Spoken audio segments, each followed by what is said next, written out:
지난 시간에 추론 비판까지 말씀드렸고요. 추론 비판.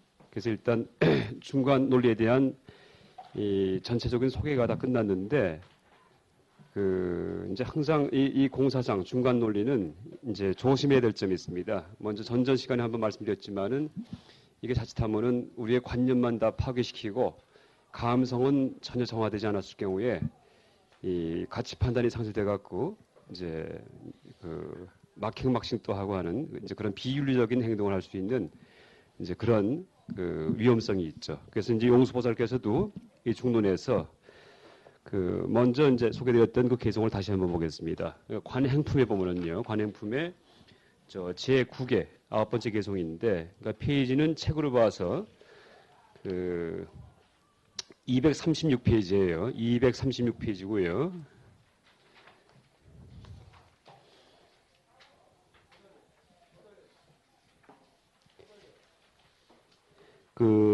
한문 복사본으로 보시면은 18페이지입니다. 그러니까 18페이지의 제일 C단, 하단이죠. 제일 밑에. 그러니까 마지막 개성인데, 이제 한자가 어떻게 써있냐면, 대성설공법, 위리재견고, 약부, 견유공, 재불소불화 이렇게 되어 있죠. 먼저 잠깐 읽긴 했지만은 다시 이제 이걸 번역을 하면은, 대성, 위대한 성인께서는, 이거 부처님이시겠죠. 각가지 견해에서, 이것은 온갖 사견에서, 삿된 견해에서 벗어나게 하시려고, 그렇죠? 공의 진리를 말씀하셨다. 그러니까 공은 각가지 사견을 논파하는 거예요. 각가지 세계관, 인생관, 이런 것들, 우주관, 이런 것들. 그러면 제대로 된 우주관이 있는가? 그건 없다는 얘기예요. 올바른 우주관, 올바른 인생관, 올바른 세계관은 그냥 공 하나일 뿐이에요. 그러니까 논리적인 모순에 빠지지 않는 것은 온갖 실론에서 벗어나게 하시려고 공의 진리를 말씀하셨다. 그러나 만일 공이 있다는 견해를 다시 갖는다면, 그러니까 공을 가르치니까, 그러면 공이 옳은 거구나. 공이 올바른 세계관이구나 하고서 공을 가슴에 담고 살 경우에는 그런 사람은 어쩜 부처님도 그런 사람은 교화하지 못하신다 이렇게 되어 있죠. 구제불능이라는 얘기예요. 이게 무슨 얘기냐 하면은 이 중간 논리, 공의 논리는 이게 사상이 아니고 테크닉입니다. 그러니까 우리가 조심해야 될 게 구사나 유식 같은 이런 교리들은 다 사상이죠. 그 내용이 있죠. 그렇죠? 세계관이 있고 법 체계가 있는데 중간 사상은 내용이 없습니다. 다만 부숴버리는 방법만 알려줄 뿐이지. 테크닉이기 때문에 그래서 이제 이 공의 논리가 테크닉인데 거꾸로 이 테크닉에서 나온 결론들을 인생관으로 삼고 세계관으로 삼을 경우에는 어떻게 되냐면 결론은 회부를 하게 돼요. 회부리요. 여러분 아침마다 이제 혹은 오후에 예불 하실 때 반야심경 외우는데 반야심경 가만히 한번 보세요. 내용을 갖다가 이제 무아니 비설신이 쭉 나가다가 나중에 어떻게 되냐면은 무고진멸도 나오죠. 사성제가 불교의 핵심 교리인데 고진멸도 없다 이렇게 얘기해버려요. 그 다음에 무지영무득 지혜도 없고 얻을 것도 없다는 얘기예요. 열반도 없고. 세상에 이런 불교 비방이 어디가 있어요. 그러니까 반야심경을 내용 고지 문자 그대로 본다면은 불교 비방하는 경전이에요. 완전히요. 어떤 불교 비방하냐 하면은 소승불교 비방하는 경전이에요. 반야심경이요. 그런데 그게 실제는 비방이 아니고 이 공의 조망하에서 본다면 심지어 부처님 말씀조차도 근본 실체는 없다. 이걸 알려주는 거죠. 그러니까 다시 이제 설명한다면은 소승불교에서 그러니까 이제 해탈을 하게 하기 위해서 부처님께서 교법을 사용하셨죠. 5원설 12처 18개 아니면 사성제 12연기 이런 거.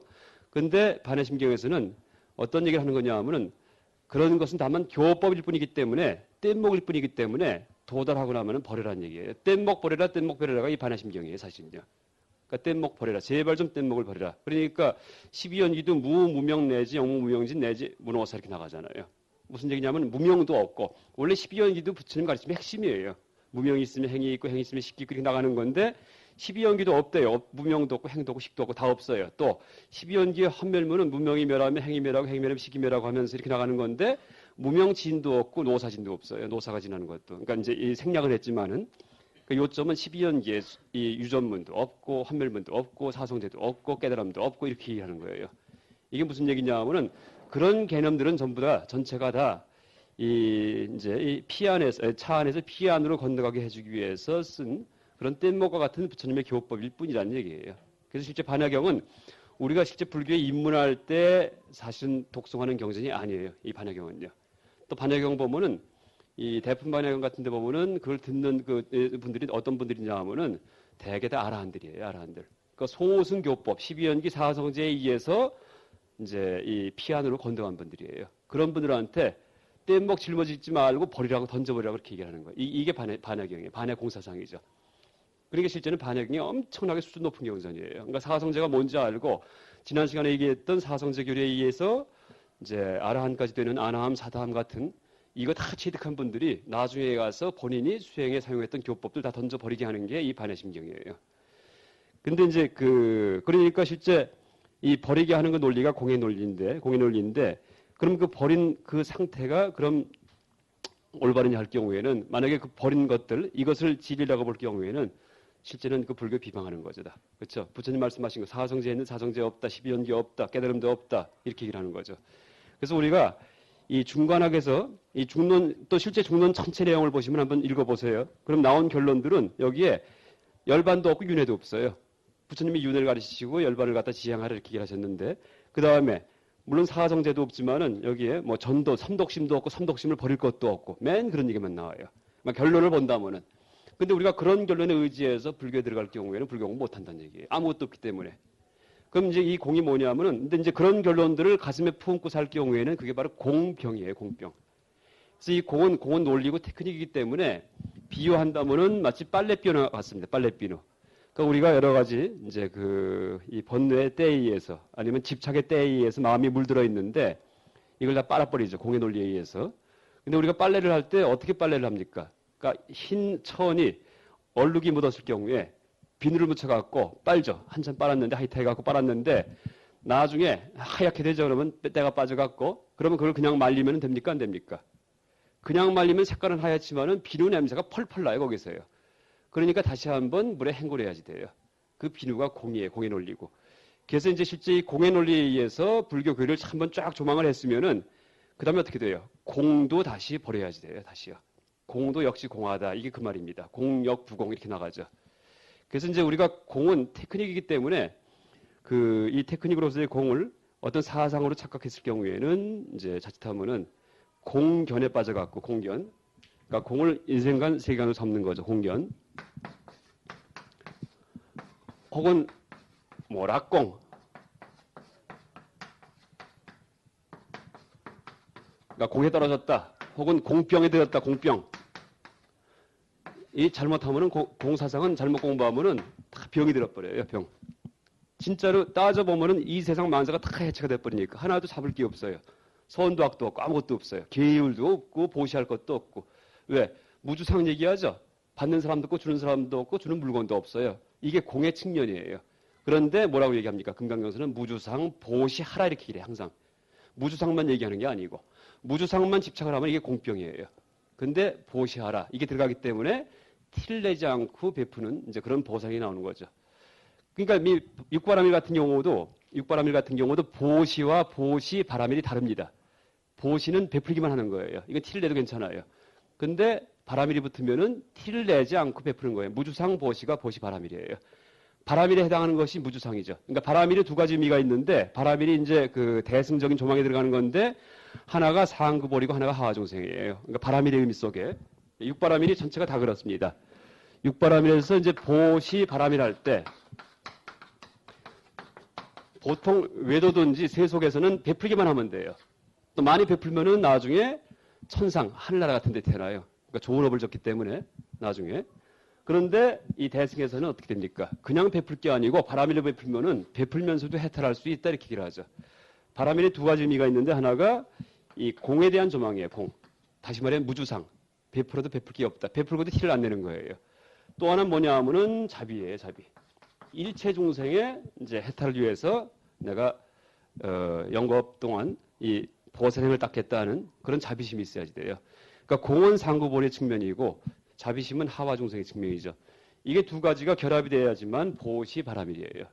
그러니까 그냥 베풀기만 하는 것은 이건 보시일 뿐이고 바라밀이 안 될 경우에는 아무리 베풀어봤자 결코 해탈하지 못한다 이렇게 얘기해요. 하늘나라는 태어나지만은. 그런데 보시 바라밀이 되면은 그때는 베풀면서 나중에는 해탈까지 하죠. 해탈. 윤회에서 벗어나는. 그러니까 지계도 마찬가지고요. 지계 바람이라면은 그러니까 지계행 계율을 지킬 경우에는 그때는 선을 긋고 지키는 거예요. 이것은 계율, 이것은 계율이 아닌 거 해갖고. 근데 지계 바람일이 안 될 경우에는 화를 잘 낸다 이렇게 얘기를 합니다. 화. 이것도 이제 대지도론에 나오는 얘기입니다. 그러니까 너무 계행을 강조하는 분들은 항상 선을 긋고 있기 때문에 선을 넘는 거에 대해서 굉장히 분노를 하는 거예요. 야단도 막 치고 하는. 근데 바람일이 될 경우에는 마음이 열려 있죠.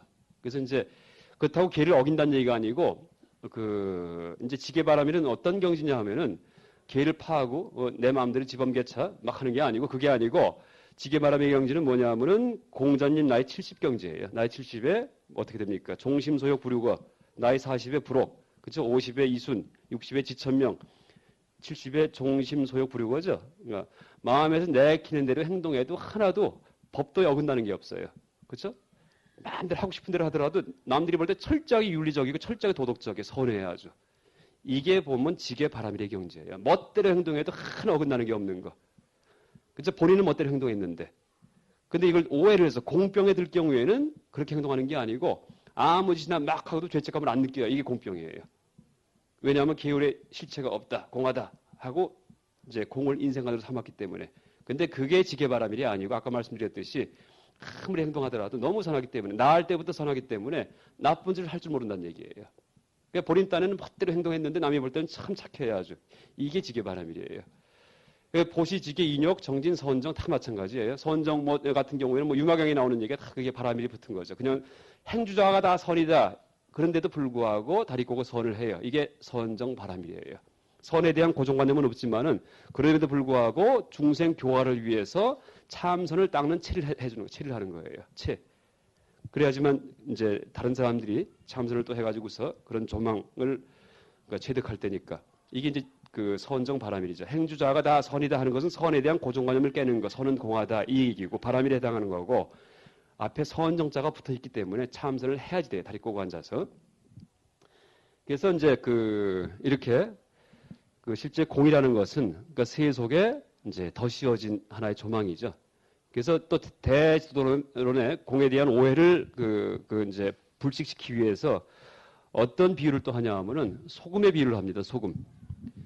무슨 얘기냐 하면은 이 대승불교를 배울 때 다른 공덕은 전혀 닦지 않고, 그러니까 계율도 안 닦고 남한테 베풀지도 않고 인욕도 안 닦고 오직 공만 공부하는 사람들의 폐단에 대해서 얘기를 합니다. 지도론에서 공만 공부하는 사람들, 관념만 깨는 사람들 뭐라고 얘기를 하냐 하면은 마치 그러니까 이제 그러니까 비유를 얘기하는데 그러니까 소금의 비유를 하는데 옛날에 시골에 그러니까 지금은 소금을 어디서든지 간에 소금을 다 이제 우리가 구할 수가 있는데 전에는 소금이 굉장히 귀했죠. 그런데 이제 이 시골에 산간 벽지에 소금이 없는 곳에 어떤 외지 사람이 소금을 들고 왔어요. 그래서 밥을 먹는데 딴 사람들은 그냥 밥을 먹는데 이 외지 사람은 이제 이거 소금을 꺼내가지고 이렇게 쳐서 먹어요. 이제 음식에다가. 근데 그 동네 사람이 보니까는 이게 뭔지를 몰라요. 일단 쳐서 먹는데. 그게 뭐냐고 하니까 소금이라고 그래요. 그래서 한번 먹어보니까는 맛이 기가 막혀요. 그러니까 소금을 몰랐던 사람인데. 그러니까 이 사람이, 야, 소금을 저렇게 조금 쳤는데도 불구하고 이렇게 맛이 있으니까는 다 먹으면 더 맛있겠다. 그러는 소금을 뺏어갖고 입에 털어넣어버려요. 그랬다가는 입안에 다 상했다. 이렇게 헐고 상했다. 그래서 공은 마치 소금과 같아서 세속의 공덕에 치는 양념과 같은 건데 공만 추구하는 사람은 오히려 이제 공병, 공견, 그렇죠? 이 공에 빠져갖고 자기 몸을 해친다 이렇게 얘기를 합니다. 이게 이제 공병입니다. 그러니까 지인제와 속죄가 있는데 세속 공덕은 속죄입니다. 세속의 진리죠. 그다음에 지인제는 승의제, 그러니까 진정한 진리죠. 이 진정한 진리가 공인데 지인제와 속죄가 균등하게 가는 것이 보살행입니다. 보살행, 올바른 행동이죠. 어느 한쪽에 치우치면은 그게 이제 문제가 되죠. 그러니까 지인속 중에서 이제 어느 한쪽에 치우치면 안 된다 하는 얘기를 길장 스님의 이제 여러 논수에도 그런 저술에도 나와 있고요. 그래서 지인제는 공이고 속죄는 공덕이죠. 공덕 여러 가지 이제 복덕 짓는 것들이죠. 그래서 지인속이 균등해야지 보살행이고 그 대표적인 예가 바로 육바라밀이죠. 육바라밀. 그래서 앞에 있는 보시지계 인욕정진 선정 바냐 여기까지가 바로 속죄예요. 마지막 바냐는 뭐냐 하면 바냐 바라밀과 바냐가 또 다릅니다. 바냐는 아공만 되면 바냐고 아공 법공이 다 되면은 바냐 바라밀이에요. 그러니까 바라밀은 법공을 의미한 법공. 그러니까 이제 나는 없다. 오온으로 구성되어 있을 뿐 자아는 없다 할 경우에는 아공인데 그 오온도 또 공하다 할 경우에는 법공이 아공, 법공, 양공, 구공이에요. 그래서 이제 바냐는 아공, 바냐 바라밀은 이제 아법 구공이죠. 그래서 보시도 그냥 베풀기만 하면은 하늘나라뿐이 못해요. 암만 잘해봤자. 근데 보시 바라밀을 하면은 해탈까지 하죠. 또 거꾸로 앞에 있는 6가지는 안 하고 뒤에 바람일만 추구한다, 법봉만 추구한다 할 경우에는 바로 이게 이제 악취공자, 공병에 드는 거죠. 그래서 항상 세속적인 그런 분별의 어떤 실천하고 그다음에 공의 조망이 그죠? 일체를 해체하는 이게 함께 균등하게 가야지만 올바른 보살행위다 이렇게 얘기를 합니다. 그래서 이제 용수보살이 이걸 아주 누차 강조하죠. 그래서 아까 13-8개송 13장에 이제 거기에 보면은 제가 이제 아까 얘기했지만은 그 밑에 한번 236페이지에 15번 주석을 보겠습니다. 236페이지 15번 주석이요. 그러니까 대지도론에서는 이 악취공자에 대해서 이제 어떻게 설명하냐 하면은 그러니까 공을 배우긴 배웠는데 감성 정화는 전혀 안 된 상태에서 관념으로 공만 터득한 사람들. 236페이지 밑에 주석을 보세요. 사견인, 관공위에서 표로 비교를 해놨죠. 사견인, 관공위. 사견인이 이게 악취공자입니다. 그러니까 감성 정화는 안 하고서 그렇죠? 관념으로 공만 배운 사람들. 첫 번째, 모든 법을 파해서 공이 되게 한다. 그렇죠? 억지로. 근데 이 관공인, 공을 올바라 본 사람은 모든 법이 원래 진공, 원래 텅 비어 있어요. 그래서 불파불괴 한 것이므로 한다. 두 번째, 잘못된 사람은 모든 법이 다 공하에 없다고 말하면 모든 법의 공상을 취해서 실현한다. 이렇게 얘기를 합니다. 공상을 취해서. 근데 용 읽을 때마다 꼭 우리 같은 사람 같아요. 그러니까 공을 강의하기 위해서 실현을 막 따져서 얘기를 해야 되기 때문에. 2번, 이제 이 관공이 뭐면 모든 법이 공하면 알지만 그 상을 취하지도 않고 실현도 하지도 않는다는 얘기예요. 그러니까 상대의 근기에 맞게 공을 알려줄 뿐이지 공 갖고 이렇다 저렇다 떠들지 않는다는 얘기죠. 세 번째, 비록 입으로는 일체가 공하다고 말하지만 이건 잘못된 사람이에요. 욕심을 할 땐 욕심을 내고 화를 낼 때 화를 내고 뽐내고 어리석고 교만심, 치심이 다 있다는 얘기예요. 그렇죠? 그러니까 탐심, 진심, 만심, 교만심 이게 다 있으면서도 이 공만 배운 분들 이런 분들은 이제 이게 사견인이죠. 그 다음에 이제 그렇지만 올바른 사람은 공을 참되게 알아서 마음에 동요가 없고 어떤 번뇌도 생기지 않는다. 허공이 불에 타지 않고 비에 젖지 않는 것과 같아 이렇게 얘기합니다. 그리고 이제 공병에 든 사람은 금세 피인이 돼요. 피인. 그렇죠? 가침바탄 상실돼 갖고 막히막식을 해요. 막 엉망진창이 돼 버려요. 이게 누구냐 하면은 현대의 예술가들, 문학인들, 철학자들이에요. 사실은요. 그러니까 서양 문화가 주지주의만 하기 때문에 관념으로 계속 해체해 왔어요. 그러니까 실제는 서양 철학, 서양 문화에서 현대에 만난 것이 바로 공을 만난 거예요. 그러니까 불교, 동양을 통해서 만난 게 아니고 자기들 자체 체계 내에서 분석적으로 자꾸 따지다 보니까 모든 영역이 다 해체가 돼버려요. 물론 해체주의도 있죠. 해체주의가 공이에요. 일종의. 그래서 이제 그랬는데 서양 미술이든지 미술도 마찬가지예요. 그전까지 미술이 딱 고정관념이 있었는데 그걸 해체하다 보니까 미술이 뭐냐 하다가 지금은 어떻게 됐습니까? 모든 것이 미술이다죠. 전에는 그림만 미술이었는데 막 물감 던지기도 하고 뿌리기도 하고 둥글르기도 하고 막 춤을 추기도 하고 해프닝, 이벤트, 그죠? 미술, 화가들 텔레비에서 막 얼룩덜룩도 하게 가지고 이것도 미술이래요. 그러니까 백남준 비디오 아트 일체가 다 미술이에요. 그래서 이제 미술 개념을 해체시키죠. 그런데 실제 예술가면 우리 큰 이미지가 어떻습니까? 엉망진창인 사람들이 이렇게 되죠. 그냥 술 먹고 난리 떨고 막 그냥 뭐 기인들 이게 예술가인 줄 알아요. 왜냐하면은 이게 뭐냐 하면은 관념적인 해체 끝에 가면은 가치 판단이 상실되기 때문에 이런 겁니다. 다시 얘기한다면은 불교적으로 표현한다면은 법공은 됐는데 아공을 모를 경우에 이렇게 됩니다. 이 공에 대해서 그러니까 4가지 사람이 나올 수가 있는데 일단 이제 잘못된 사람은 뭐냐 하면은 보통 일반 사람들, 일반인들은 아유법유예요. 아유법유. 나도 있고 자도 있고 내가 있죠 당연히. 그 다음에 일반 사람들, 세속인들, 그 다음에 법도 있다. 각가지 요소들 이런 것도 있어요. 오온도 다 있어요. 이게 일반 사람들이고 소승불교도는 뭐냐 하면은 아공은 알아요. 아공. 나는 없어요. 무한은 아는데 법유예요. 그렇지만 오온 12처 18개 이건 다 있다 이렇게 생각해요. 소승불교도는. 아공 법유예요. 소승불교. 그러니까 소승불교에서는 계율을 지켜도 법공을 모르기 때문에 고지 콧대로 지켜. 250개 같은 거. 그러니까는 이 율장에 보면은 담배 피지 말라 이런 얘기 안 나오니까 지금 남방불교 스님들은 다 담배 태시잖아요. 법당에서. 큰 스님들 같은 경우에도 남방불교에서는 담배 태는 분이 많이 계세요. 왜? 율장에 안 나오니까. 왜? 법공을 한다는 얘기는 무슨 얘기냐 하면은 계율에도 정해진 상이 없기 때문에 새로운 계율이 계속 만들어질 수 있다는 얘기예요. 상황에 따라서. 계율을 안 지킨다는 얘기가 아니고. 그렇죠? 그래서 이제 계의 취지만 알면은 새로운 계를 만들 수도 있고, 그죠? 상황에 따라서 이게 이제 법공의 의미예요. 원래는 근데 소승에서는 법공을 모르니까 250까지 가면 딱 지키고 나머지는 맘대로 하죠. 그 다음에 그 실제 대승은 사실은 아공법공이죠. 진정한 대승은 나도 없고 또 법도 공하다. 이걸 아는 거죠. 이게 진정한 대승이죠. 항상 뭐 모든 불교 대승 경전에서 얘기하는 아법 구공 이렇게 얘기를 하죠. 그런데 잘못된 악취공자, 지금 얘기했던 공견자는 누구냐 하면은 아유법공이에요.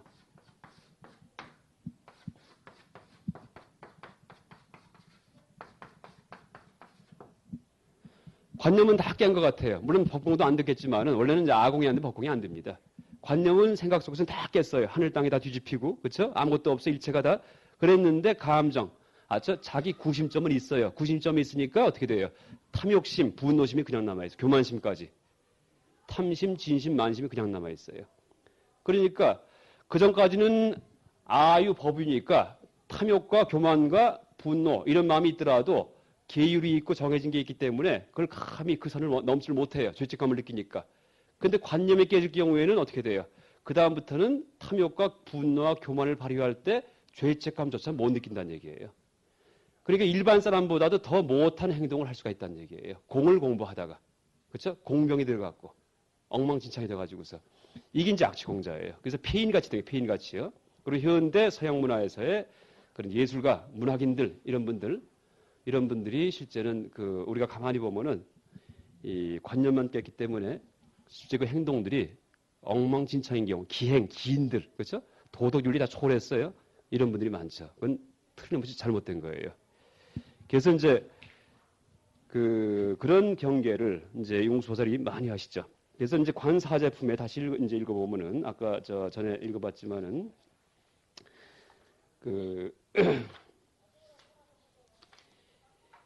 408페이지예요. 408페이지의 11번 개성이요. 용수보살이 엄청나게 경계를 하십니다. 이 악취공에 대해서. 408페이지의 11번 개성을 보시면 뭐라고 써있냐면 공을 올바로 관찰할 수 없어서 공을 올바로 이해할 수 없어서 둔근기, 하근기는 자기 자신을 해친다. 잘못된 주술이나 잘못 잡은 독사와 같이. 그러니까 먼저 얘기 이제 드렸었죠.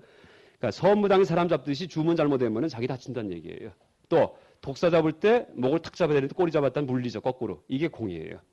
근데 하근기가 누가 하근기입니까? 우리 대부분이 다 하근기의 사실입니다. 그렇죠? 상근기는 거의 없어. 지금 상근기, 중근기도 없어요. 요새 말법 시대에는. 그렇죠? 그래서 실제는 우리가 공을 공부할 때 이렇게 이제 공을 참 공이 기기묘묘하죠. 아주 기가 막히죠. 공의 논리가. 근데 이것을 인생관으로 삼는 거 이걸 조심해야지 돼요. 그러니까 실제 이 공을 공부할 때는 열심히 하지만은 딱 책장 덮은 다음에는 싹 잊어버려야지 됐다. 그 다음에 어떻게 합니까? 그냥 소신대로 옳게 살면 돼요. 소신대로요. 그러니까 공을 염두에 두고서 이것도 저것도 없어 하고 살 경우에는 공의 인생관을 가진 사람이에요. 그는 올바른 게 아니죠. 인생관은 철저한 분별의 세계예요. 옳고 그른 게 있죠.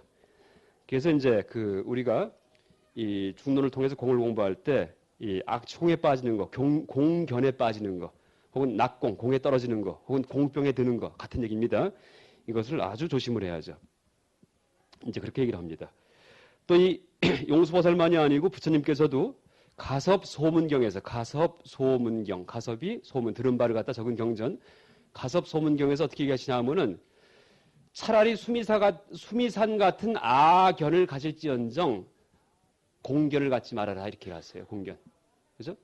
수미사 같은 아견. 불교에서 불교 가르침의 목적은 실제는 아상을 탑하는 거예요. 무아를 가르치는 건데 오히려 무아를 모르고서 아상이 지독해요. 그런데 그렇게 될지언정 공견을 갖지 말란 얘기예요. 오히려 외도가 될지언정 불교 공부하다가 악청에 빠지지 말란 얘기예요. 오히려 외도가 될지언정 내가 있다 생각하고서 티를 내고서 착한 일을 하고 이럴지언정 공견을 취하지 말란 얘기죠. 예를 들면은 이게 이제 부처님이 가섭소문경에서 말씀하신 내용입니다. 그래서 이제 공을 우리가 배우긴 하지만은 또 공의 논리를 이제 배우긴 하지만은 아주 조심하고 할 게 이제 바로 이렇게 공견에 빠지는 거란 이제 얘기를 드릴 수 있습니다. 그러면은 공견에서 벗어나게 하는 방법이 뭐냐 하면 바로 이게 바로 이제설이에요. 먼저도 자꾸 이제 제가 강의할 때 질문하셨죠. 그러니까 해체적인 어떤 조망을 얘기해서 이제 분별적인 얘기랑 갈등을 자꾸 얘기했잖아요. 그래서 그 오늘 이제 질문하신 것도 이제 뭐 이 목석도 성불한다든지 이런 거 뭐 아니면 초목성불론이든지 이런 해적인 조망하고 생명은 이게 생명이 아니다 하는 그런 그 세속적인 조망하고 갈등이 일어날 경우에 정답은 뭐냐 하면은 둘 다 맞죠. 하나는 지인지 하나는 속죄죠. 그래서 이제 근데 이제 공사상을 자꾸 연구를 하다 보면은 거꾸로 이제 부셔지는 그런 조망만 생기기 때문에 그죠? 선도학도 없고 계율도 없고 아무것도 없어요. 보시 베풀 것도 없고 흔히 이제 보시바라미를 어떻게 설명하냐 하면은 무주상 보시 이렇게 얘기를 하면서 이 기독교에서 얘기하는 오른손이 하는 일을 왼손이 모르게 하라 이렇게 대비를 하죠. 오른손이 하는 일은 선행 착한 일하는 거예요. 왼손이 모르게 하는 것은 무주상이에요. 이게 바라밀이에요. 이제 그렇게 얘기를 하는데 그 공을 잘못 공부할 경우에는 오른손이 하는 일을 왼손이 모르게 해요. 그러니까 오른손으로 악행을 시컷하고 나쁜 일을 한 다음에도 전혀 죄책감을 못 느껴요. 뻔뻔스러워요. 파렴치일 수가 있어요. 이게 공사상이에요. 그러니까 공이 아주 위험하죠. 그래서 이제 또 이제 오른손이 하는 왼손이 모르게 하라는 걸 다시 또 설명한다면은 그 불교 입장에서 본다면은 그건 엄밀한 말은 아니에요. 무슨 얘기냐면은 오른손이 하는 일을 오른손이 모르게 하라. 이게 더 맞는 얘기예요. 오른손이 하는 일 왼손이 모르게 하라는 얘기는 벌써 어떻게 돼요? 오른손은 알잖아요. 왼손만 모르지. 그러니까 남한테 착한 일 한 다음에 흐뭇하면서 남한테는 절대 알리지 않고 혼자서 그렇죠? 부르기 똑기에다가 뭐 100만 원 탁 낸 다음에 무기명으로다 내고 그 다음에 이제 혼자 남한테 절대 안 알려요. 그런데 본인은 알죠. 기쁘고 막 흐뭇하고 이건 벌써 티를 난 거예요. 그런데 벌써요. 그건 무주상보시가 아니에요. 상을 낸 거죠. 착한 일을 하고도 나도 몰라야지 돼요. 본인한테 착한 일 했다는 생각이 안 들어야지 그게 무주상보시예요. 그래서 그걸 열반경에서 어떻게 비유하냐 하면은 그 부모님이 그 어머니 아버지가 외아들이 있어요. 근데 이 외아들이 다쳤어요. 다쳤는데 얘를 갖다가 구해줬어요. 이제 다친 애를 갖다가 그다음에 간호를 해요. 그러니까 이게 보시예요. 그러니까 병 걸린 애를 갖다 약도 주고 하면서 잘 간호해서 살려놨어요. 그랬을 경우에 그 부모의 마음 자세가 바로 보시바라밀이에요. 무슨 얘기냐면은 그 다친 아들을 갖다가 잘 살려갖고 간호해서 낫게 해준 다음에 그 엄마가 만약에 이제 애가 새근새근 자고 있는데 밤에 이 책상에 앉아갖고 일기를 쓰는데 나는 참 오늘 보람 있는 일을 했다. 착한 일을 했다. 흐뭇하다. 이런 말 할 리가 없죠. 그런 일기를 쓰면 그건 엄마도 아니에요. 그건 옆집 아줌마도 그런 짓 안 해요. 그렇죠? 엄마가 자기 자식인데 그런 말 쓸 리가 없잖아요. 그냥 자고 있을 때 계속 가슴이 아플 뿐이죠. 그렇죠? 이게 무주상보시예요. 그 엄마가 참 내가 애를 도와줘갖고 우리 아들 갖다 참 내가 간호해주고 참 착한 일을 오늘 했구나. 오늘 선행을 하나 했구나. 이런 생각 안 해요. 절대요. 이게 보시바라밀이에요. 이게요. 무주상보시고. 그러니까 본인도 모르죠. 오른손이 하는 일을 오른손이 모르는 거예요. 사실은요. 왜 이렇게 되냐면 동체 대비가 되기 때문에 다 한 몸이 되기 때문에 엄마 자식은 이거 한 몸이에요. 그렇죠? 근데 이제 이 불교 수행자일 경우에는 모든 중생과 한 몸이 되기 때문에 어떤 일을 하고도 거기에 흐뭇함이 없다는 얘기예요. 그러니까 우리가 착한 일을 한 다음에 선행을 한 다음에 흐뭇할 경우에는 반성을 해야지 돼요. 내가 아직도 분별을 하는구나. 나와 남을 갖다가. 그렇죠? 옛날에 그 오토다케라고 일본에 사지 불만종인가 손 양쪽 팔 다 없고 다리도 없고 그렇죠? 휠체어 같은데 전동 휠체어 차가지고서 이렇게 다니는 그런 사람이 있죠. 우리나라에도 이제 그런 어린애가 하나 있었고 그래서 TV에 나왔는데 오토다케 완전히 장애인이죠. 그러니까 자원봉사자들이 많이 오죠. 이제 그 사람이 있는데 근데 이제 한국 기자가 가가지고서 뭐 한마디 할 말 없느냐 이렇게 물어봤어요. 그때 이 사람 대답이 뭐냐면은 와서 자원봉사 준 건 참 고마운데 제발 다음과 같은 말만 하지 말래요. 뭐라고 이렇게 얘기를 하냐면은 자원봉사하고 이제 가면서 뭐라 그러냐면은 이제 그 사람 그러니까 자원봉사자들이 나는 지금까지 굉장히 참 짜증도 많이 내고 부모한테 대해서 원망도 많이 했었다 이렇게 얘기를 한대요. 그랬는데 오늘 와서 이 불구자들을 보고서 도와주다 보니까 내 사지가 이렇게 멀쩡한 게 너무나 고맙다. 다음부터 부모한테 고마운 마음을 갖다 내 품어야 되겠다 이렇게 한대요. 그건 자기들한테 모독이래요. 아주요. 완전히. 얼핏 보면 맞잖아요. 얼핏 보면 고마워하는 건데 이거는 할 짓이 아니에요. 이게 지혜가 열리지 않았기 때문에 반야 동체 대비를 모르기 때문에 그런 짓을 하는 거예요. 이게요. 그러니까 우리가 사회에서 흔히 그러니까 선행이다, 남 도와준다 할 때 이 다시 한번 봐야지 돼요. 그러니까 TV에서 뭐 나오는 그런 선행들 이거를 실제 불교 입장에서 볼 경우에 진짜 선행인지 아니면 교만한 건지 그렇죠? 아니면 오히려 장애인을 더 모독하는 건지 이걸 다시 봐야지 돼요. 사회복지 같은 경우도 실제 지금 사회복지가 어떻게 되어 있습니까? 고아원, 양로원 다 져가지고서 그렇죠? 따로 몰아넣고 그 다음에 도와주죠. 근데 그게 좋은 건 아니에요. 실제 우리 사찰이 원래부터 전통적으로 그런 사회복지 기관이었어요. 원래부터요. 그런데 사찰에서는 티를 안 내잖아요. 지금도 마찬가지고. 사찰에 그런 간판 겁니까? 안 겁니다. 그런데 자연스럽게 와서 같이 생활하다가 그 다음에 뭐 출가할 수도 있고 아니면은 뭐 사회 나갈 수도 있고 이러면서 티가 안 나게 생활하면서 이렇게 커나가는 게 진정한 사회복지지. 같이 어울려갖고 그걸 선을 그어가지고서 너는 불행한 놈 해갖고 그렇죠? 양로원 뭐 이렇게 한 다음에 그러면서 그걸 도와주고 이건 모독이에요. 그러니까 서양적인 분별적 사회복지에서 우리가 벗어나야지. 그러니까 사회복지 개념이 달라져야지. 사실 불교 사회복지는. 그러니까 장애인 복지 같은 경우도 지금 따로 장애인 학교를 만들잖아요. 그건 안 된다고요. 장애인을 실제는 한 정상적인 반마다 보통 학교에 한 10%의 장애인이 항상 들어와 있어야지 돼요. 그죠? 눈 안 보이는 애, 다리 저는 애, 귀 안 들리는 애 해가지고는 이 당번 정해가지고서는 돌아가면서 도와주게끔 시켜야지 돼요. 당번 정해서. 이걸 제도해야죠. 그러면 사람들이 선해진다고요. 실제 지금 장애인이 10%가 넘어요, 우리나라에. 근데 다 숨어 있어요. 꼭꼭 숨어 있어요. 다 차별대우 받으니까는. 그래서 실제는 그게 옳은 게 아니고 다 밝은 빛에 나오게 해서 같이 생활하게 해야지 돼요. 그러면은 사람들이 무상을 이 불경에서 가르치지 않더라도 무상부활을 저절로 알아요. 내 몸도 저렇게 될 수가 있다는 걸 갖다가. 그러면 선해진다고요.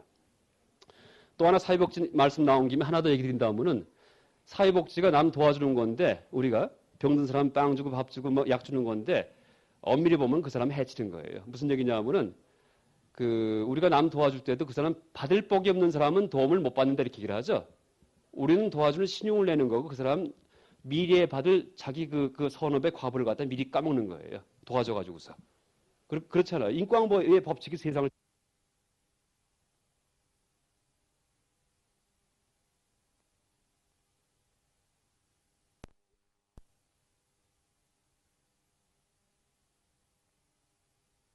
하게 해주고.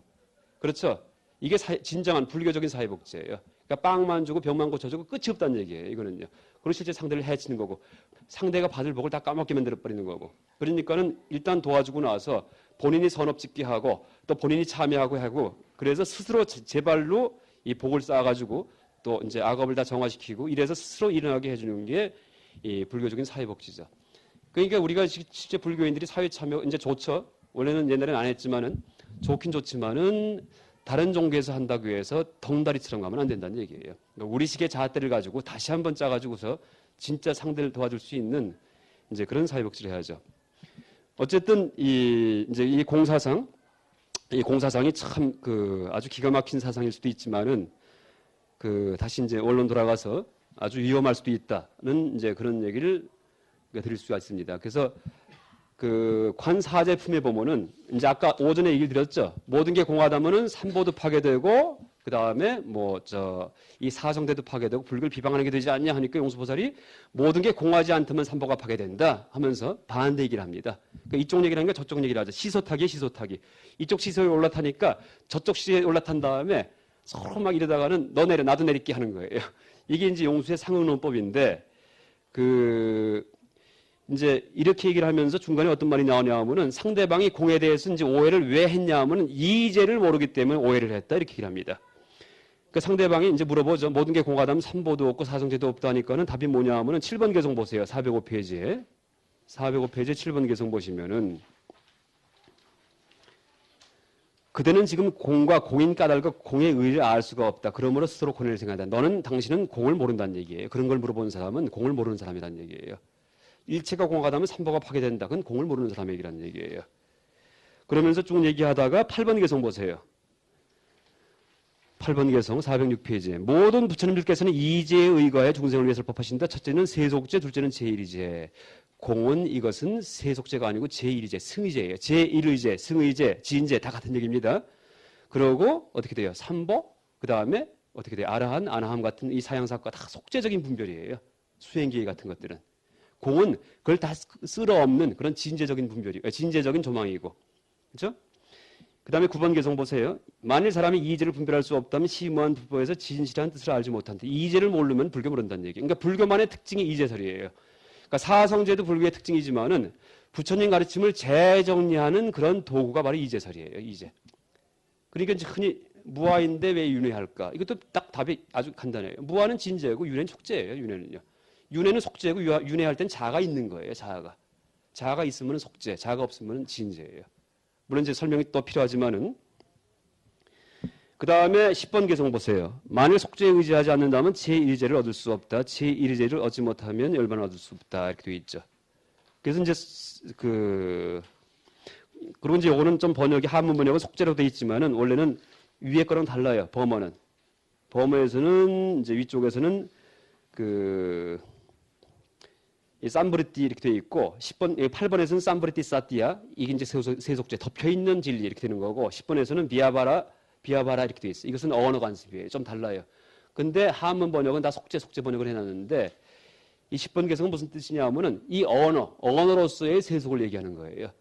그러니까 제가 지금 말을 할 때 전부 다 단어를 쓰고 판단을 이용을 하고 추리를 이용하잖아요. 이게 다 세속이에요. 세속. 단어 판단 추리가 아까 공에서는 다 무너져 버리잖아요. 그러니까 제가 단어 판단 추리를 쓰는 거, 그러니까 개념 판단 추리를 써서 이렇게 얘기를 하는 게 공사성의 입장에서 본다면 엉터리죠.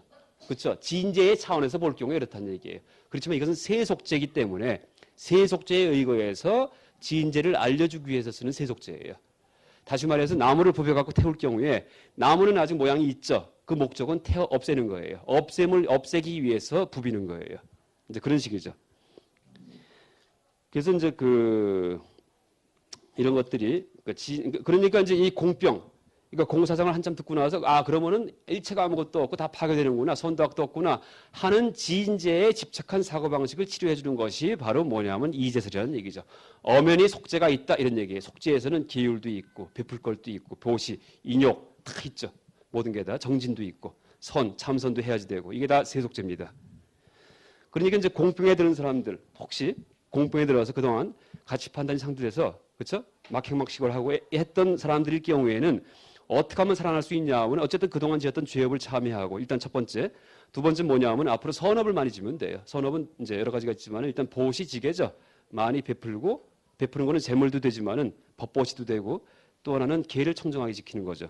그러니까 보시는 남을 위한 그런 선행이고 지게는 나를 위한 선행이에요. 내가 고결해지는 거죠.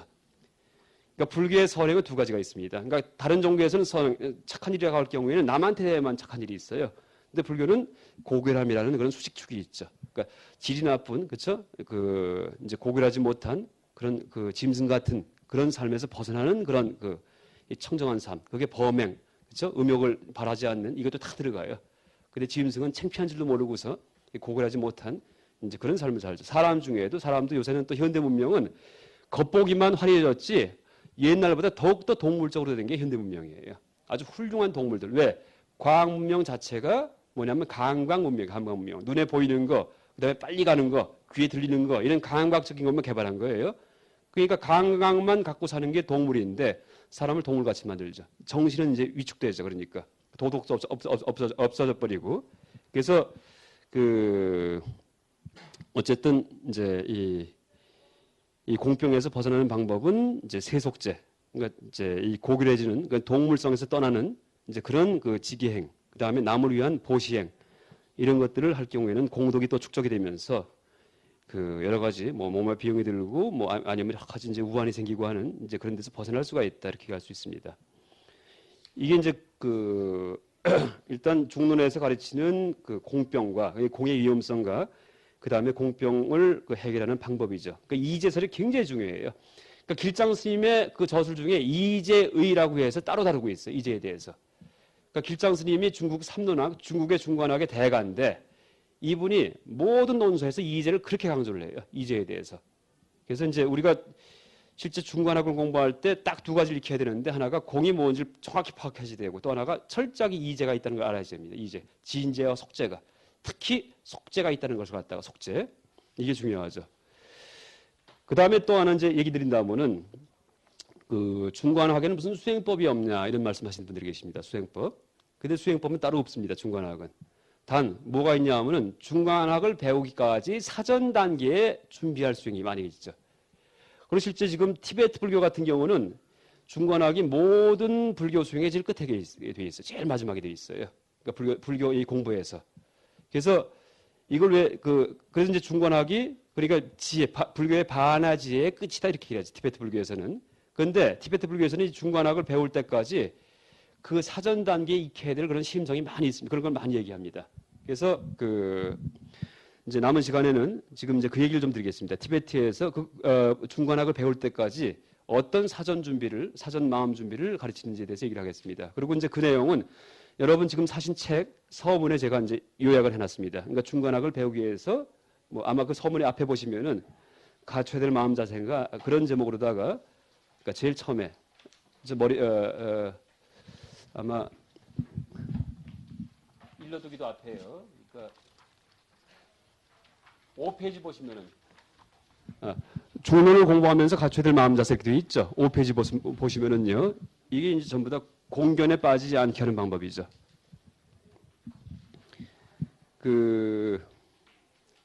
이게 뭐냐면은 이제 어디에 나오는 얘기냐면은 그 지금 티베트 불교가 하여간 서양에 가면은 티베트 불교가 뭐 힘이 뭐 어마어마하죠. 서양 불교에. 그러니까 서양 이제 현대 서양 사람들 그 불교 붐이 일어나는 거에 일단 주세력이 티베트예요. 그러니까 우리가 티베트도 알아야지 돼요. 또 실제 티베트 불교 공부하는 분들 많이 계시죠, 요새. 요새 또 보면은 미얀마 같은 데 가서 윗바산 하는 분들 많이 계시죠. 왜냐하면은 그게 아주 긍정적인 현상이에요. 왜냐하면 한국 불교가 원래 흔히 뭐라 그렇게 얘기를 합니까? 통불교라는 얘기하죠. 우리나라 사람 심정 자체가 남 뭐 하는 거 있으면 가만 못 놔둬. 나도 또 배워야지 가갖고는. 이게 지금이 어떤 시기냐 하면은 전 세계 불교를 다시 빨아들이는 시기예요. 그러니까 전통 선불교에다가 다시 또 장점을 갖다가 외국 윗바사나든지 티베트 불교에 다시 수용을 해가지고서 아마 제3회 다시 이 통불교, 그렇죠? 종합불교를 갖다가 다시 아마 창출할 그런 시기인 것 같습니다.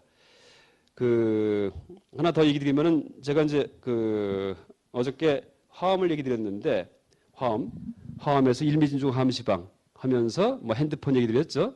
핸드폰에서 전파가 입안에 꽉 차 있고 이제 그런 얘기를 드렸는데 화엄의 대가가 이제 탄원 스님이셨죠. 탄원 스님께서 근데 옛날에 무슨 얘기를 하셨냐면은 앞으로 이제 화엄의 시대가 열린다 이렇게 예언을 하셨어요. 예언을 참 많이 하셨잖아요. 그러니까 저는 탄원 스님 예언도 많이 들었어요. 근데 실제 박 대통령 죽을 때도 뭐 한 1, 2년 전부터 얘기를 하시더라고요. 죽는다고. 그러니까 깜짝 가슴이 철렁하죠. 그다음 모태똥 죽는 거. 그것도요. 근데 딱딱 들어맞거든요. 그리고 이제 몸에서 목화토 금수에서 금기가 보인다. 금. 그러니까 이제 금기니까는 이게 간금 해가지고 이제 물론 폐금하기도 하지만은 간금 해갖고 이제 뭐 간수하다 죽는 게 아닌가 이렇게 이제 그건 몰랐죠. 근데 알고 보니까 총알이 머릿속에 들어가 죽잖아요. 나중에요. 금 쇠붙이가. 이제 그런 예언을 많이 하셨고 실제 그런 내용들이 참 저기요 책 중에 부처님이 계신다면 아마 우리 도서관도 있을 겁니다. 이제 그런데 보면은 그분 예언이 엄청 많이 나와 있죠. 그리고 이제 앞으로 우리나라가 세계 지도국이 되고 도덕 국가가 되고 이런 얘기를 이제 하셨죠. 근데 그러면서 앞으로 이제 화엄의 세계가 열리고 그 화엄의 세계는 한국 사람이 주도한다 이렇게 얘기를 하셨습니다. 그러면서 초등학교 때부터 다 화엄을 가르치고 국민학생들이 이런 얘기를 하셨는데 아무리 시간이 지나도 낌새도 없죠. 무슨 초등학교 교과서에 화엄학 해갖고 안 나오잖아요. 그러니까 이게 틀린 건가 했더니 그게 아니고 화엄이 뭐냐 하면 바로 정보통신사회예요. 초등학생 때부터 컴퓨터하고 앉았고 핸드폰 들고 있잖아요. 이게 화엄이에요. 일미진중 하암시방에 이치가 있기 때문에 컴퓨터와 핸드폰이 가능하죠. 그래서 이제 어저께 말씀드렸듯이 그렇죠. 그러니까 이제 온 우주의 정보가 다 편재하기 때문에 그걸 뒤집어 보면은 여기에 있는 이 먼지만한 공간 속에도 제 목소리가 들어가 있고 여기 학인 스님들 모습이 전부 다 들어가 있죠. 그 모습이 온 우주의 전파가 다 들어가 있고 온 세계 방송이 다 들어가 있고 이게 일미진중 하암시방이죠. 온 냄새가 다 들어가 있고. 그래서 이제 저 핸드폰 같은 경우도 그렇게 모든 게 다 편재한다, 퍼진다 하는 그런 이치를 이제 이 과학 기술로다가 무전기를 만들어 갖고 그렇죠? 핸드폰을 만들어 갖고 우리가 쓰고 있는 거죠. 근데 그러니까 실제는 지금 이 시대가 사실은 이 화장장엄 세계예요. 화장장엄 세계가 그러니까 모든 사람이 다 부처님이에요. 가만히 앉아도 신통력이 다 열렸어. 핸드폰에 보니까는 천이통 소리가 다 들려요. 먼데 다 옛날에는 이 도사들만 됐는데 천안통 거기에 또 카메라 폰이 있어갖고 그러니까 얼굴 보고서 해요. 그렇죠? 그러니까 모든 사람이 다 앉아갖고 손 하나 까딱 하고 다 한다는 얘기예요. 컴퓨터에 앉아갖고 전 세계가 교통을 하고 이게 부처님 같은 거예요. 그러니까 실제는 지금 사회가 이 컴퓨터나 이 핸드폰의 사회를 부정할 게 아니고 우리가 이걸 화장장엄 세계 그러니까 잘 이용을 할 수도 이제 있어야 되겠죠. 근데 가만히 보면은 지금 우리나라가 거기서 제일 앞서가죠. 그러니까 메모리칩 같은 경우는 삼성에서 세계 최고예요. 그렇죠? 메모리칩 같은 경우에 그러니까 기술 개발이 또 하나가 핸드폰 보급률, 인터넷 보급률. 그 다음에 이 게임 중에 뭐 스타크래프트 같은 경우는 전 세계 1등부터 100등까지가 한국 사람이 전체가 다. 그 게임도 외국 애들이 유학을 와요 여기에요. 저희 애도 요새 게임 이제 공부를 못하면 게임을 잘하겠죠. 그래서 게임을 아주 중학교 때 빠져갖고 요새 밤에 한 10시 반 되면 슬슬 나가요. 이렇게 딱 가방 하나 들고서. 뭐냐면 이게 무기예요. 뭐냐면은 마우스 중에 5만 원짜리인가 굉장히 빠른 마우스가 있나 봐요, 아마. MS에서 나온 거. 그 다음에 마우스 판. 그래서 이제 그걸로다가 뭐 사격하고 하는 거. 그래서 7명이 한 조가 돼가지고 게임 팀이 있어요. 팀이 있어갖고 동대문에 어떤 게임방에 가면은 어디서 후원을 한대요. 후원을 해가지고서 마음대로 게임을 하게 한대요. 그래서 이번에 대회를 하는데 그러니까 밤을 새고 새벽에 한 꼴딱 센 다음에 매일 아침에 8시에 딱 집에 들어와요. 하루 종일 새고. 그 다음에 낮에는 뭐 들으는 그런 거 자고. 근데 이제 제가 가만 놔두는 거예요. 왜냐하면 앞으로 세상이 어떻게 변할지 모르니까는 그 감각을 익혀야 되거든요. 본인이. 그리고 실제 가만 놔두니까는 얘 입에서 명언이 나와요. 무슨 명언이 나오냐 하면은 게임 해갖고 성공하겠다는 사람들 많이 있죠. 학생들 보면은. 그건 불가능하대. 이 얘기가. 무슨 얘기냐 하면은 한 게임이 몇 년 오래 못 가요. 스타크래프트가 아직까지 가는 것도 이상한 거고 금방 뭐 리니지 게임이든지 금방금방 바뀌어야 게임이에요. 축구 같은 경우는 100년 전에도 축구를 했는데 지금도 축구를 하죠. 그러니까 초등학교 때 축구를 잘했던 애들은 나중에 월드컵 나갈 수가 있어요. 근데 게임일 경우에는 초등학교 때 스타크래프트를 잘했는데 나중에 프로게이머가 되랬더니 그 게임이 한물 갔어요. 이제요. 그게 안 된다는 얘기예요. 또 스타크래프트를 잘하는 사람은 또 딴 게임, 리니지 게임은 못하고 그걸 잘하는 사람은 뭐 총 쏘는 게임은 못하고 이게 다 다르대요. 기능이요. 그러니까 어떤 게이머 하나가 모든 게임에 대해서 달통할 수는 없다는 얘기를 해요. 그러니까 게이머는 그거는 이 유망직종이 아니래요. 거꾸로 게임하는 사람들 갖다 매니지하는 직업 이거는 유망직종이에요. 그러니까 잘하는 놈들 한 3년씩만 부려먹는 거예요. 이렇게요. 그래서 월급 주면서 그 다음에 그 게임이 한물 가면은 해고한 다음에 또 유행하는 다른 게임 잘하는 애를 갖다 또 발탁을 해가지고 키운 다음에 다시 또 그건 게이머 매니저예요. 그 맞는 얘기 아니에요. 그 우리 같은 조망은 안 나와요. 밤을 새면서 게임이 빠지니까 그 정도 조망이 나오는 거예요. 그래서 이제 그 무슨 얘기냐면은 하여간 앞으로 스타크래프트 같은 경우도 한국 사람이 아주 극성이죠. 어떻게 보면 게임에 대해서도. 그리고 이제 핸드폰도 뭐 초등학생 때부터 다 다니잖아요. 갖고서요. 그 다음에 뭐 인터넷 다 있고요. 그래서 이제 그게 뭐냐면은 한국 사람 심정 자체가 부처님 마음을 닮았기 때문이에요. 뭐냐면은 전지전능한 거, 전능한 거, 모든 걸 다 하는 거예요. 모든 걸 다 알아야지 되고, 그렇죠? 이게 부처님 마음이에요. 그러니까 한국 사람들 보면 시골에 어디 가더라도 술판이 벌어지면 뭐라고 그래요? 김대중이가 어떻고 이회창이 어떻고 거대 담론이 일어나요. 거대 담론, 그렇죠? 다 정치에 대해서 다 얘기해요. 근데 미국 같은 경우든 일본 같은 경우는 시골에 가면은 수상이 누군지도 몰라요. 아예 자기 밥 먹고 사는 것만 알지. 근데 한국 사람만이 그래요. 이상하게. 이게 뭐냐면 회통적인 성격, 종합적인 성격이에요. 또 하나는 뭐가 있냐 하면은 이 서울에서 애들 초등학교 들어가면은 학원에 보내죠. 미술, 웅변, 속셈, 음악, 피아노 뭐 착 보내죠. 이게 부처님 마음에 모든 걸 다 하게 하려고 천수관음을 만들려고. 그렇죠? 그러니까 그게 나쁘게만 볼 게 아니고 좋은 심성이에요. 사실은요. 어떻게 보면 잘만 이용을 하면은. 그리고 이제 그런 그 심성이 있기 때문에 핸드폰이든지 이 컴퓨터를 봤을 경우에 그냥 빠져드는 거예요. 그냥 확 매혹돼가지고 한국 사람들이. 그렇죠? 앉아서 손 하나 까딱하는 거 다 할 수 있으니까 부처님처럼 모든 걸 다 참견할 수 있으니까. 그래서 이제 그 앞으로 이제 화장장엄 세계가 이런 정보통신 사회라고 얘기할 수가 있고 또 실제 이 사회를 선도하는 게 이제 뭐 한국 사람일 수도 있고 또 우리가 또 실제 타나 스님이 좋은 예언을 하셨기 때문에 그걸 실현을 시켜야죠. 실현을 시켜갖고 세계 지도국이 되고. 근데 이제 또 하나 가만히 보면은 지도국이 될 때 최고의 선진국이 돼갖고 국민소득 5만 불. 이거는 거의 힘들어요. 그렇죠? 또 그렇게 해봤자 그건 지도국이 아니에요. 왜? 후진국들이 또 우리나라 흉내내려고 자연환경 파괴하고 팍 따라와요. 공해 산업 갖고서. 그럼 지구 전체가 다 파괴돼요. 아마존 다 베버리고 나물 갖다가. 그러니까 우리가 지향해야 될 것도 선진국이 아니고 사실은 모범국이에요. 모범국이요. 국민소득도 한 10,000불 딱 멈춰버리는 거예요. 그 다음에 안 해요. 그 대신 분배. 그렇죠? 그 다음에 순환하는 사회, 환경문제 없는 사회, 그 다음에 평등한 사회, 그 다음에 의미를 만들어가는 사회. 이러면서 선진국도 흉내내야지 되고 선진국 20,000불 국민소득 나라는 다 깎아먹고서 10,000불까지 내려와야지 돼요. 더. 그 다음에 5,000불짜리는 좀 도와줘갖고 올라가게 해야지 돼요. 이러면서 모범국이 되면은 전 세계를 선도할 수가 있죠. 그리고 이제 도덕국가가 되고 그 길이 아마 이제 실제 전 세계 역사에서 우리나라 사람이 역할을 할 수 있는 그런 길일 겁니다. 그리고 또 하나 얘기한다면은 근데 너무 많이 샜네요, 옆으로다가. 근데 제가 세다 보면은 처음에 이제 예측은 안 하고 들어왔다가 막 이렇게 말이 셉니다. 근데 하나만 또 말 나온 김에 얘기 드린다면은 우리가 이제 이순신 장군도 얘기하고 안중근 의사 어차피 이제 스님들은 사실은 공부하신 다음에 사실은 한 분 한 분이 대사상가예요. 그렇죠? 다 정신적인 지도자, 영적인 지도자로 각계각수 이제 이 전국에 흩어지셔 갖고 이제 역할을 하실 분이기 때문에 그냥 제가 말씀드리는 걸 참조하셔 갖고 나중에 이제 법회하실 때 이제 혹시 이용하시든지 이런 의미에서 제가 얘기를 드리겠습니다. 그 이제 우리가 그 이순신 장군, 뭐 안중근 의사, 세종대왕 하면서 그러니까 역사를 얘기하죠. 역사. 뭐 환단고기도 얘기하고. 그런데 실제 우리 역사에서 이 우리의 그 선조 중에 잘난 사람 이렇게 뽑아봤자 서양의 역사에서 혹은 중국 역사에서 잘난 사람하고 비교하면은 속된 말로 잽도 안 돼요. 그렇죠? 그렇잖아요. 몇 명 없어요. 에디슨이 있어요. 우리 역사에 징기스칸이 있어요. 나폴레옹이 있어요. 아니면은 그러니까 정치가 중에는 그러니까 이제 그런 그 장군 중에는 또 하나 뭐 아인슈타인이 있어요. 뉴턴이 있어요. 아무것도 없어요. 우리나라에 무슨 장영식이 만든 법칙이 전 세계에 이 과학 교과서에 실리고 이런 일 없잖아요.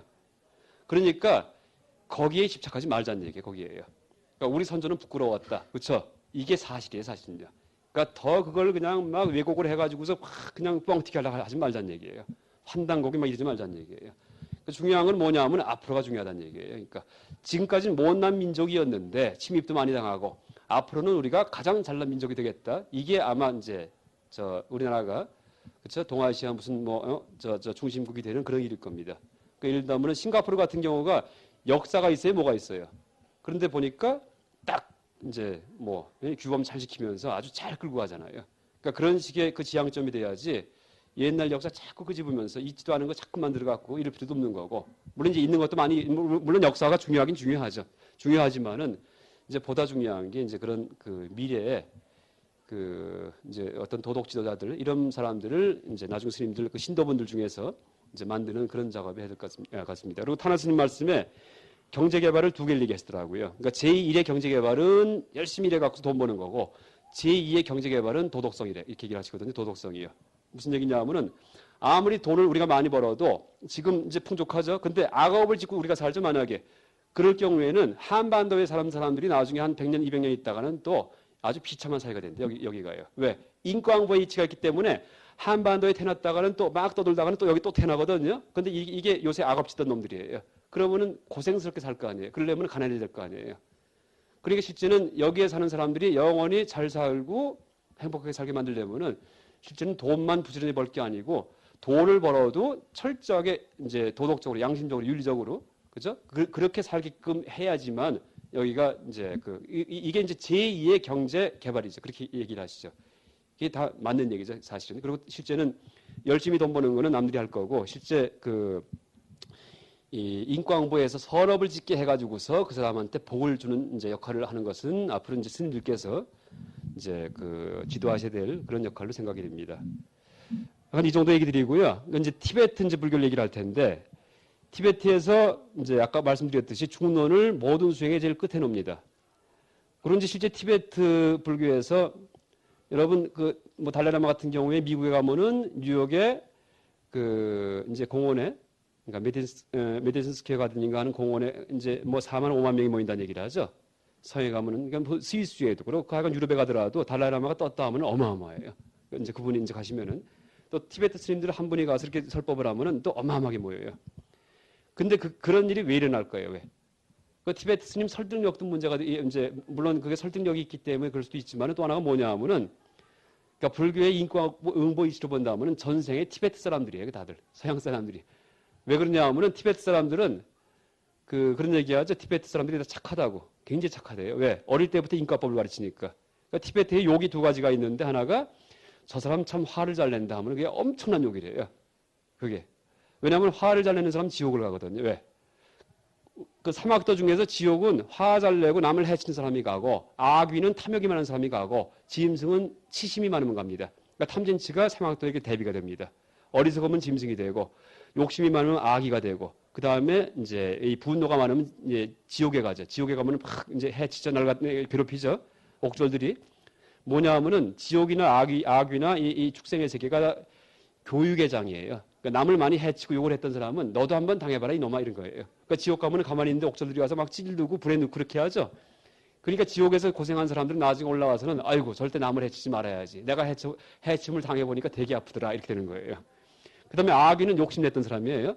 목구멍은 바늘기만 한데 배가 남산만 해갖고 이게 뭐냐 분수에 넘는 욕심을 냈던 사람이에요. 이런 사람이 그 마음이 그냥 악귀의 몸으로 변하는 거예요. 그러니까 악귀가 되면은 욕심은 많은데 들어오질 않으니까는 쩔쩔매져. 욕심의 쓰라림을 느껴요. 악귀를 태어나면은. 그러니까 나중에 아귀의 몸을 벗어나면은 이제는 다시는 욕심을 내지 말아야지 이렇게 된다고요. 그러니까 불교의 사막도는 교육의 장이에요, 사실은요. 또 실제 아귀가 욕심내면 아귀가 되는데 서양 사람들 보면 벌써 죽기 전에 벌써 아귀같이 되죠. 비만증 환자 300kg, 200kg짜리들 팔다리는 가늘었는데 배는 이만하잖아요. 그러니까 죽기 전부터 벌써 아귀의 모습을 띠기 시작하는 거예요. 그러니까 미국 같은 데 보면은 이게 이제 사막도인데 하여간 티베트에서는 화를 잘 내는 사람을 제일 질이 낮은 사람이다 이렇게 한대요. 또 이 불교에서도 번뇌 중에 근본 번뇌 중에 분심, 진심, 화내는 마음이 제일 질이 낮은 이제 번뇌예요. 그런 이제 욕계에만 있고 3개 이상에서는 화가 없어요. 분심이 진심이 없어요. 탐진심만 해서 10번뇌 중에 10가지 번뇌 중에 욕계에서만 화를 낼 수가 있고 3개 이상은 화가 없어져야지만 3개 이상이 태어나죠. 그러니까 그 화가 우리 감성 중에서 제일 질이 낮은 감성이에요. 탐욕보다도 더. 그래서 그 틱나탄 스님이 화라는 책 자꾸 쓰신 이유도 그게 이제 이 화가 나는 상태에서 도의는 절대 없어요. 화를 내는 상태에서는요. 또 틱나탄 스님 원래 이름이 뭔지 아시죠? 석일행. 틱이 뭐냐면 이 베트남이 그 한자 국가기 때문에 한문을 썼기 때문에 석자. 우리 이제 스님들 석자 성을 석가모니 석자 붙이시죠? 일행 한일자 낱낱이 할 때 틱낫 행은 한 이렇게 되는 거예요. 그래서 이제 그러니까 베트남 스님들은 전부 다 성이 틱이죠. 틱 석시니까 일행 스님. 근데 이번 화라는 책도 약간 그 근본 번뇌 중에 화가 가장 그 거친 번뇌이기 때문에 이제 그 얘기를 하신 거죠. 근데 이 티베트에서는 또 하나가 욕이 이 사람은 인과법도 모르는 사람이야. 인과응보도 이게 또 큰 욕이래요.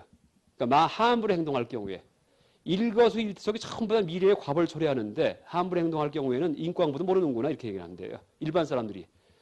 이게 이제 티베트인데 그런 가르침이 어디서 나왔냐 하면은 바로 티베트의 보리도 차제론에서 나온 거예요. 보리도 차제론. 딱 책 한 권이 티베트 지배했어요. 책 한 권이. 그래서 이 보리도 차제론에서 이 지금 말씀드리는 이 중론을 제일 마지막에 공부하게 그렇게 가르칩니다.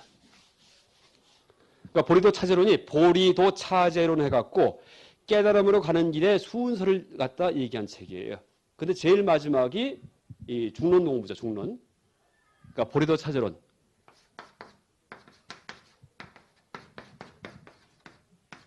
그래서 이 보리도 차제론 수행법에 의거해서 수행하면서 중론까지 공부할 경우에는 절대 부작용이 없죠. 절대. 왜? 기초 심성이 밑에서 다 정화가 되기 때문에, 정리가 되기 때문에, 탐심이나 분노심 이게 다 정화가 되기 때문에.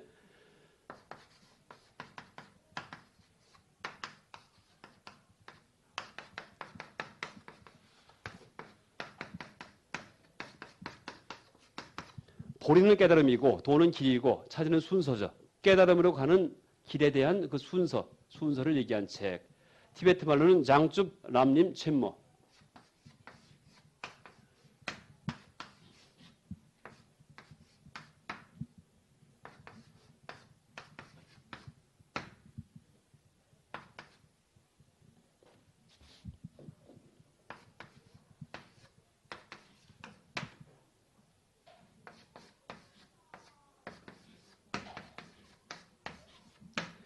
이게 장줍이 보리, 깨달음이고, 람님 하면은 이게 길입니다. 길이고, 첸모 하면은 크다, 대, 이렇게 됩니다. 그래서 보리, 이제 람님이 도차제, 람이 도고, 림이 차제, 순서죠, 순서. 사다리. 그래서 보리, 도, 차제로 이렇게 번역이 되는데, 보통 람님 이렇게 얘기를 해요, 람님. 이걸 다 얘기를 안 하고, 그러니까 서양 사람들이든지 이 티베트 불교 공부한 사람들한테 보리도 차제론을 갖다가 얘기를 할 경우에는 당신 람님 봤냐, 람님. 이렇게 얘기를 하면 이제 금방 알아듣습니다. 람님, 도차제. 이렇게 얘기를 하는데, 이게 1419년에 지어져요, 저술이. 1419년. 1402년에 저술됩니다. 1402년에 저술이 돼갖고, 지금까지 600년 동안을 갖다 티베트를 지배하는 거예요. 그리고 티베트 스님들 설법 이렇게 들으면은 자기 개인 말이 전혀 없어요. 모든 설법이 다 여기서 나온 거예요. 이 중에 한 부분 따가지고서 다 일족이에요. 그러니까 티베트 스님들 이 설법은 천편일족이에요. 달라이라마 설법이건 딴 스님 설법이건 본인 얘기가 없이 다 여기서 나온 이게 이 내용이 너무 풍부하기 때문에 이 중에 어느 한 편을 따가지고서 다 얘기를 하는 거죠. 티베트에서. 그리고 여기에서 제일 마지막 수행으로다가 이제 중론을 얘기하죠. 중론을. 이거는 지은 분이 쫑가파란 분인데 쫑가파. 보통 여러분 인터넷 검색할 때 그러니까 쫑카파를 갖다 검색하면은 이제 이런 책 소개를 볼 수 있습니다. 쫑카파라는 분인데 이분은 1357년에서 1419년까지 살았던 분이에요. 그랬다가 1402년에 이제 이 책을 저술을 하죠. 이 책을 갖다가. 근데 이제 그리고 지금 달라이라마가 14대 달라이라마죠. 그러니까 14번째 환생을 한 분이에요. 물론 누구나 다 환생하지만은 그 티베트의 그 겔룩파라는 그 종파의 지도자로다가 계속 마음먹고 환생한 분이 이 달라이라마죠. 제1대, 제일 초대 달라이라마가 누구냐 하면 바로 쫑카파의 제자예요. 그러니까 쫑카파의 족하면서 제자예요. 족하면서 제자. 이분이 이제 처음으로 환생을 준비하죠. 환생을 갖다 마음을 먹죠. 그러면서 티베트에 4대 종파가 있는데 그중에 겔룩파의 지도자로다가 계속 지금까지 계속 윤회하면서 이제 이어오고 있죠.